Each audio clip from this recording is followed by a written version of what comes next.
লবণ ঝাল সব ঠিক আছে? লবণ হয়েছে?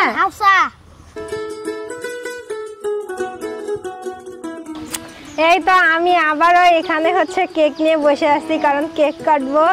এটা হচ্ছে আমাদের গ্রামের পিচি পিচি বাচ্চাদেরকে নিয়ে। আপনারা জানেন আমি আমার বার্থডে সেলিব্রেশন করেছি এবার একটু বাইরে, কারণ বৃষ্টির কারণে বাসায় করা যায়নি, আমাদের বাসার রাস্তা অনেক খারাপ। আর হচ্ছে আমি বাইরে করেছি জন্য এদের মন খুব খারাপ হয়ে গিয়েছে, কারণ এরা কেক খেতে পারেনি। তো এরা বলছিল ভাবি আমরা তোমার সাথে একটু কেক কাটতাম। তো এই জন্য আমি এদের জন্য আবার একটা কেক নিয়ে এসেছি সবাই মিলে কাটার জন্য। তোমরা এখন সবাই খুশি?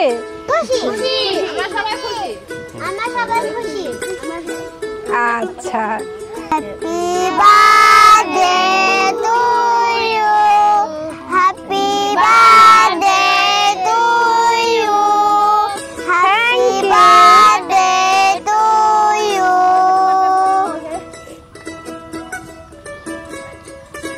নে লবণ ঝাল সব ঠিক আছে? লবণ হয়েছে? খাওয়া খাওয়া তো লবণ হয়েছে? ঝাল কম হয়েছে। নাল ভরে দিছে করে তাবত নিবে।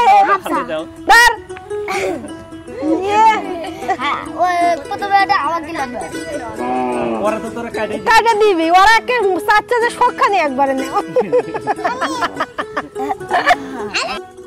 তোরা আমার গিফট দিবে না? আমি ডালা দেবো ভাবি। ওটা সে গিফট ও নিয়ে আসছেন তোরা? ও রে, থ্যাংক ইউ থ্যাংক ইউ। বাহ, হেভি গিফট দিছে তোর ডালা। আর কেটা কি দিবে? ও তোরা নুকে নুকে থুছে? আচ্ছা, কাজের কাজের কাজের গিফটই পাওয়া যাচ্ছে সব। এটাতে আমি কি করব? আটা সালমা। আচ্ছা, এটাতে তুমি এর মধ্যে সবকিছু ধুতে পারবে, আলু ধুতে পারবে, বয়াম ধুতে পারবে, সবকিছু ধুতে পারবে। তাই? আচ্ছা ঠিক আছে। এখন পাপুল দে কি ভাবি, আমি একটা তোমাকে দুধ চাকলি দেব। তাই? দেখি। ও রে, এরা নিয়ম আছে তো। তাহলে তোরা জানেন যে জন্মদিন গিফট নিয়ে আসা লাগে। বাবা, ও থ্যাংক ইউ থ্যাংক ইউ। আমি অনেকগুলো গিফট। আচ্ছা, তোমাকে এই অসাধারণ গিফট গুলো পেয়ে কেমন লাগছে? আমাকে তো খুব ভালো লাগছে। মানে কালকে আমি গিফট পেয়েছি সব সংসারী, আজকেও গিফট পেয়েছি সব সংসারের জিনিস। সবাইকে চাচ্ছে আমি আরো বেশি বেশি একটু সংসারী হই।